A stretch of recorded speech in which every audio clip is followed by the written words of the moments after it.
الله الرحمن الرحيم نحمده ونصلي على رسوله الكريم وعلى آله واصحابه اجمعین۔ برادران محترم، ابھی جو آیات ہم نے سنی ہیں یہ سورہ شعراء کی آخری آیات ہیں۔ ان آیات پر سورہ شعراء ختم ہو جاتی ہے۔ جیسا کہ اس سے پہلے ہم نے دیکھا تھا، اس پوری صورت میں مختلف انبیاء علیہ السلام کا تذکرہ، ان کی قوموں کی نافرمانیوں کا ذکر، اور پھر بالآخر جس انجام کا ان کو سامنا کرنا پڑا اس انجام کی جھلکیاں اس پوری صورت میں دکھائی گئی۔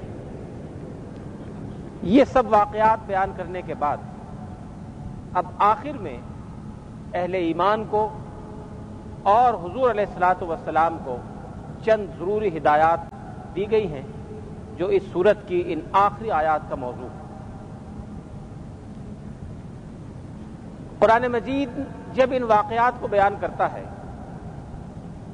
اور انبیاء علیہ السلام کی زندگیوں کی تفصیلات بتاتا ہے، اس سے پہلی اقوام کے واقعات اس میں دہرائے جاتے ہیں، تو پچھلے زمانے کے لوگ بھی اور اس زمانے کے مخالفین بھی عام طور پر دو اعتراض کیا کرتے ہیں۔ ایک بات لوگ یہ کہتے ہیں کہ یہ پرانے قصے کہانیاں ہیں اور ہر زمانے میں سنائے جاتے رہے ہیں اور اس کی کوئی خاص اہمیت نہیں۔ یہ بات اس زمانے کے لوگ بھی کہتے تھے اور بدقسمتی سے اس زمانے کے مخالفین بھی یہی بات دہراتے ہیں۔ قرآن مجید میں کئی مقامات پر اس اعتراض کا جواب ہے۔ پرانے زمانے کے لوگ چونکہ آج کل کے مقابلے میں کم پڑھے لکھے تھے، جاہل تھے، اور اوہام پرستی بھی ان میں نسبتاً زیادہ تھی، اس لیے وہ اپنے اعتراض کو بہت صاف انداز میں بیان کرنے کے عادی تھے۔ انگریزی میں کروڈ انداز میں بیان کرتے تھے۔ آج کل کے انسان کا دعویٰ یہ ہے کہ بہت پڑھا لکھا ہے، اس کا خیال ہے کہ بہت ذہین ہے، وہ یہ سمجھتا ہے کہ اس نے اپنی فکر کو بہت بلندی تک پہنچا دیا ہے، اس لیے وہ وہی پرانا اعتراض، وہی قدیم اعتراض ذرا نئے انداز میں کرتا ہے۔ پہلے لوگ کہا کرتے تھے کہ صاحب یہ شیطان اور جنات ہیں جو نعوذ باللہ ان پر مسلط ہیں، اور شیطان اور جنات کے اثر سے یہ اس طرح کی باتیں کرتے ہیں۔ مطلب یہ تھا کہ کچھ ایسی بدی کی قوتیں ہیں جو نعوذ باللہ یہ غلط خیالات ان کے دل میں ڈال رہی ہیں۔ اس زمانے کا انسان بھی اس سے ملتی جلتی بات کہتا ہے، لیکن ان الفاظ میں نہیں کہتا، دوسرے الفاظ استعمال کرتا ہے۔ مقصد اس کا بھی یہی ہوتا ہے کہ قرآن مجید کو نعوذ باللہ مشکوک ثابت کیا جائے اور اہل ایمان کے دل میں یہ شبہ ڈالا جائے کہ یہ اللہ کی طرف سے نہیں۔ قرآن مجید میں ایک دو ٹوک انداز میں ان تمام قسم کے شبہات کا جواب دیا گیا۔ وما تنزلت به الشیاطین، یہ تو وہ بلند پایا کتاب ہے جس کو پڑھ کر ہر شخص اندازہ کر سکتا ہے کہ یہ کتاب لے کر آنا شیطانوں کا اور جنات کا کام نہیں ہو سکتا۔ وما ينبغی لہم، ان کے شایان شان ہی نہیں ہے کہ وہ اس طرح کا کلام لے کر آ سکیں۔ وما یستطیعون، اور نہ ان میں اس کی استطاعت اور ہمت ہے۔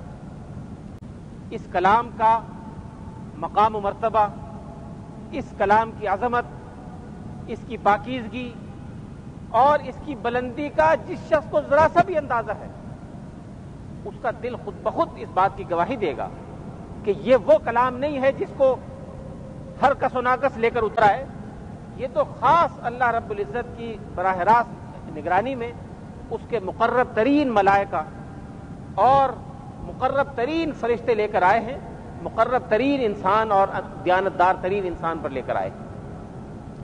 اس پہلو سے جب انسان تھوڑا سا غور کرے اور اپنے دل سے، اپنے ذہن سے تمام وساوس کو تھوڑی دیر کے لیے جھٹک دے تو خود بخود اس کا دل گواہی دیتا ہے کہ واقعتاً ایسا ہے۔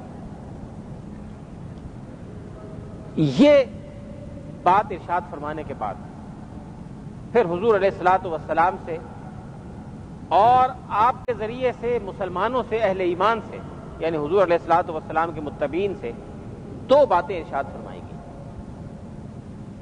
پہلی بات تو یہ کہ جب تم ایک مرتبہ اپنا ذہن صاف کر لو کہ یہ اللہ کی کتاب ہے، اس پر عمل کرنا ہے، اللہ کا دیا ہوا دین، اس کی لائی ہوئی ہدایت اور اس کی شریعت اس میں موجود ہے، اب ایک مرتبہ جب یکسو ہو جاؤ اور دل اور دماغ اس پر مطمئن ہو جائیں کہ ایسا ہی ہے، تو پھر اپنے کام میں لگو اور ادھر ادھر کی غلط فہمیاں، لوگوں کے اعتراضات اور لوگوں کے شبہات پر توجہ مت دو۔ اس کام کے لیے اسلام نے جو راستہ بیان کیا ہے اس کے 3 مدارج ہیں، اور جب تک ان 3 مدارج سے پہلے پہلا درجہ اور پہلا قدم، اس کے بعد دوسرا قدم، اس کے بعد تیسرا قدم، جب تک اس ترتیب سے آگے نہیں بڑھیں گے اس کے نتائج پیدا نہیں۔ جب بھی یہ ترتیب بدلی گئی، اس ترتیب کو جب بھی آگے پیچھے کیا گیا، اسلام پر عمل کرنے کے وہ نتائج نہیں پیدا ہوئے جو قرآن مجید کے ذریعے لازماً پیدا ہوتے ہیں اور پیدا ہوں گے۔ سب سے پہلے قرآن مجید نے یہ کہا کہ تمہاری ذمہ داری یہ ہے کہ اپنے آپ پر توجہ دو۔ علیکم انفسکم لا یضرکم من ضل اذا اہتدیتم، اگر تم اپنے آپ کو اپنے کنٹرول میں کر لو، یہ چھوٹا سا وجود تمہارے قبضے میں ہو جائے اور اس کو شریعت کے راستے پر چلا دو، تو پھر چاہے ساری دنیا گمراہ ہو، ساری انسانیت تباہ و برباد ہو، تمہارا کچھ نہیں بگاڑ سکتا۔ اپنے آپ پر قابو رکھو، اپنے نفس کو اپنے کنٹرول میں رکھو اور اس کو راہ راست پر چلاؤ۔ سب سے بڑھ کر کنٹرول، سب سے مشکل مرحلہ یہ پہلا ہی مرحلہ ہے، اپنے آپ پر کنٹرول۔ کسی شاعر نے بڑے خوبصورت انداز میں کہا کہ بڑے موذی کو مارا، نفس امارہ کو گر مارا، بڑے موذی کو مارا، نفس امارہ کو گر مارا، شیر و نہنگ و اژدہے کو گر مارا تو کیا مارا۔ شیر کو مار دینا اور اژدہے کو مار دینا اور چیتے و بھیڑیے کو مار دینا کوئی کمال نہیں، شیر و نہنگ و اژدہے کو گر مارا تو کیا مارا، بڑے موذی کو مارا، نفس امارہ کو گر مارا۔ تو یہ کنٹرول کر لینا اور اس کو راہ راست پر چلانا، یہ سب سے پہلا، سب سے مشکل اور سب سے اہم مرحلہ ہے۔ اس مرحلے کے بعد قرآن مجید نے یہ سکھایا کہ سب سے پہلے اپنے جو قریب کے لوگ ہیں ان پر توجہ رکھو۔ وَأَنذِرْ عَشِيرَتَكَ الْأَقْرَبِينَ، جو جتنا قریب ہے وہ اتنا تمہاری توجہ کا مستحق ہے۔ سب سے بڑھ کر توجہ اولاد پر دو، بیوی پر دو، گھر والوں پر، بھائی بہن پر، پھر پڑوسیوں پر، پھر جس سے جتنا واسطہ پڑتا ہے اس پر اتنی توجہ دینی چاہیے، لیکن پہلے اپنے آپ کو راہ راست پر لاؤ، پھر اپنے قریبی لوگوں کو، پھر آگے۔ اس وقت ہوتا کیا ہے کہ پوری دنیا کی ٹھیکیداری ہر شخص اپنے ہاتھ میں لے لیتا ہے کہ ساری دنیا کو میں پہلے ٹھیک کروں گا، سب سے آخر میں میرا نمبر آئے گا ٹھیک ہونے میں۔ یہ ترتیب قرآن مجید کی دی ہوئی ترتیب کے مخالف ہے۔ اس ترتیب سے کبھی بھی وہ نتائج پیدا نہیں ہوں گے جو قرآن مجید پیدا کرنا چاہتا ہے اور جو قرآن مجید کی دی ہوئی ترتیب سے لازماً پیدا ہوتے ہیں۔ پہلے میں خود، میرا نفس، میرا جسم، پھر میرے قرب و جوار کے لوگ، اس کے بعد جو جتنا قریب ہے، جہاں جہاں میری آواز پہنچ سکتی ہے، جس جس پر میں اثر انداز ہو سکتا ہوں، وہ میری ذمہ داری ہے۔ اور اللہ تعالیٰ نے یہ ذمہ داریاں رکھی ہیں وسائل اور سہولت کے لحاظ سے۔ اگر آپ کو سہولت ہے کہ آپ 10 لاکھ آدمیوں تک پہنچ سکتے ہیں تو آپ کی ذمہ داری 10 لاکھ آدمیوں پر ہے۔ فرض کیجیے آپ ایک بہت بڑے اخبار کے مالک ہیں جس کو 10 لاکھ آدمی پڑھتے ہیں، اور 10 لاکھ آدمیوں کا ذہن بنانا اور بگاڑنا آپ کے اختیار میں ہے۔ آپ ایک ایسے میڈیا مشینری کو کنٹرول کر رہے ہیں کہ جس کو 1 کروڑ آدمی دیکھتے یا سنتے ہیں، اور ان 1 کروڑ آدمیوں کا ذہن بنانا اور بگاڑنا آپ کے اختیار میں ہے۔ تو آپ کی ذمہ داری 10 لاکھ، 1 کروڑ، 10 کروڑ، جو وسائل آپ کے پاس ہیں اس کے حساب سے ذمہ داری ہوگی۔ اگر کسی کے وسائل نہیں ہیں، وہ صرف اپنے گھر والوں تک ذمہ دار ہے۔ جس حد تک جس کا اثر ہے، جس حد تک جس شخص کی بات مانی جاتی ہے اور سنی جاتی ہے، اس سطح تک وہ شخص اللہ کی نظر میں ذمہ دار ہے قرآن مجید اس کو مکلف قرار دیتا ہے. لیکن ترتیب سب سے پہلے یہ ہے. دوسرے نظاموں میں ترتیب وہاں سے شروع ہوتی ہے اور یہاں آ کر ختم ہوتی ہے. اسلام میں ترتیب یہاں سے شروع ہوتی ہے اور وہاں جا کر ختم ہوتی ہے. صحابہ کرام نے، خود حضور علیہ الصلوۃ والسلام نے، اور جس نے بھی اسلام کی تبلیغ اور دعوت کا کام مؤثر انداز میں کیا، جس کے نتائج پیدا ہوئے، اس نے اپنی ذات سے اس کا آغاز کیا. کسی کا بھی نام لے لیجئے، کسی مثالیں دینے کی ضرورت نہیں، کسی بھی شخصیت کو دیکھ لیں، کوئی بڑی سے بڑی شخصیت تاریخ اسلام میں لے لیں جس کے کیے ہوئے کام کے نتائج موجود ہیں، اس نے پہلے آغاز اپنے سے کیا. ہم بہت حوالے دیتے ہیں داتا گنج بخش کے، بہت حوالے ہم دیتے ہیں خواجہ معین الدین اجمیری کے، بہت حوالے ہم دیتے ہیں شیخ عبد القادر جیلانی کے، اور اس طرح کے بہت سے بزرگوں کے. کسی کے ہاتھ پر ہزاروں آدمی اسلام لائے، کسی کے ہاتھ پر لاکھوں کی اصلاح ہوئی، کسی نے ہزاروں آدمیوں کے دل و دماغ بدل دیے. لیکن یہ کوئی غور نہیں کرتا کہ یہ کام کرنے سے پہلے انہوں نے اپنے ساتھ کیا کیا، اپنی تربیت پر کتنا وقت صرف کیا، اپنے آپ کو کنٹرول کرنے میں کن کن مشقتوں کا اور دقتوں کا سامنا کرنا پڑا. پہلے وہ کیا. کسی نے 10 سال گزارے، کسی نے 20 سال گزارے، کسی نے 40 سال گزارے اپنی تیاری میں، اپنے آپ کو تربیت دینے میں. اس کے بعد دوسروں پر توجہ دی.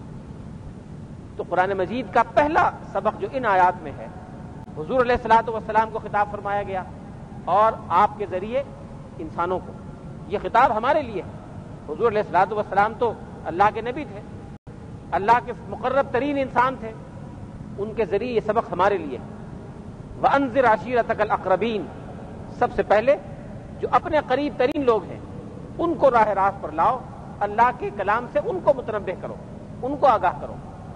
آج ہوتا یہ ہے کہ بڑے بڑے اصلاح کے علمبردار، اپنی اولاد تباہ ہو رہی، اپنی اولاد کی تربیت پر ذرہ برابر توجہ نہیں. جو خرابیاں دوسروں میں بیان کرتے ہیں اور تلاش کرتے ہیں وہ 10 گنا اپنے ہاں موجود ہیں، لیکن دوسروں کی اصلاح میں ساری عمر لگا دیتے ہیں. اور جس کی اصلاح کا قرآن نے حکم دیا ہے، جس کے بارے میں سب سے پہلے سوال کیا جائے گا، اس پر کوئی توجہ نہیں. اس کے بعد دوسری بات حضور علیہ الصلوۃ والسلام سے یہ فرمائی گئی کہ اہل ایمان کے ساتھ تمہارا رویہ نرمی کا، اخلاق کا اور بہت ہی محبت کا ہونا چاہیے. وَاخْفِضْ جَنَاحَكَ لِمَنِ اتَّبَعَكَ مِنَ الْمُؤْمِنِينَ. یہ اہل ایمان کی بنیادی صفت ہے کہ جب وہ آپس میں ایک دوسرے سے معاملہ کریں، جب ایک دوسرے کے ساتھ ان کا لین دین ہو، وہ بڑے کا چھوٹے کے ساتھ ہو، عالم کا جاہل کے ساتھ ہو، کسی بھی صاحب ایمان کا دوسرے صاحب ایمان کے ساتھ ہو، تو وہ آپس میں محبت، شفقت اور رحمت کا رویہ ہونا چاہیے. لیکن جب اہل ایمان کا واسطہ دوسروں کے ساتھ ہو تو پھر وہاں اسلام کی عزت، مسلمانوں کا وقار اور کلمہ اسلام کی بلندی کا لحاظ کرتے ہوئے معاملہ کرنا چاہیے. یہی ہے وہ چیز جس کو فرمایا گیا کہ اشداء علی الکفار رحماء بینہم، کہ جب معاملہ کرتے ہیں کفار سے تو سختی کے ساتھ معاملہ کرتے ہیں. سختی کا یہ معنی نہیں ہے کہ ہتھوڑی لے کے پیچھے پڑ جائیں، بلکہ سختی کا معنی یہ ہے کہ مسلمانوں کا مفاد، مسلمانوں کی عزت، مسلمانوں کی سربلندی اور ان کے وقار پر سمجھوتا نہیں کرتے، بہت سختی کے ساتھ معاملہ کرتے ہیں. غیر کے سامنے کبھی گردن نہیں جھکاتے. کسی غیر مسلم طاقت کے سامنے سر جھکانا یہ کسی فرد کا سر جھکانا نہیں ہوتا، یہ کسی قوم کی طرف سے سر جھکانا ہوتا ہے.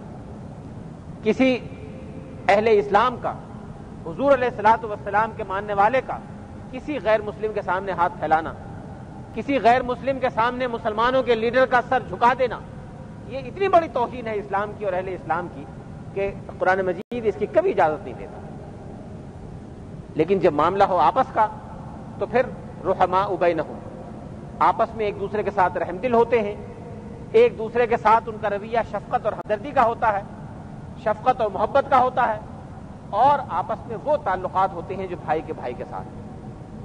یہ بات قرآن مجید میں اتنے مقامات پر آئی ہے اور اتنے نئے نئے انداز سے بیان ہوئی ہے کہ اس کو اہل ایمان کے دل و دماغ میں رچ بس جانا چاہیے کہ ان کا طرز عمل ایک دوسرے کے ساتھ کیا ہو۔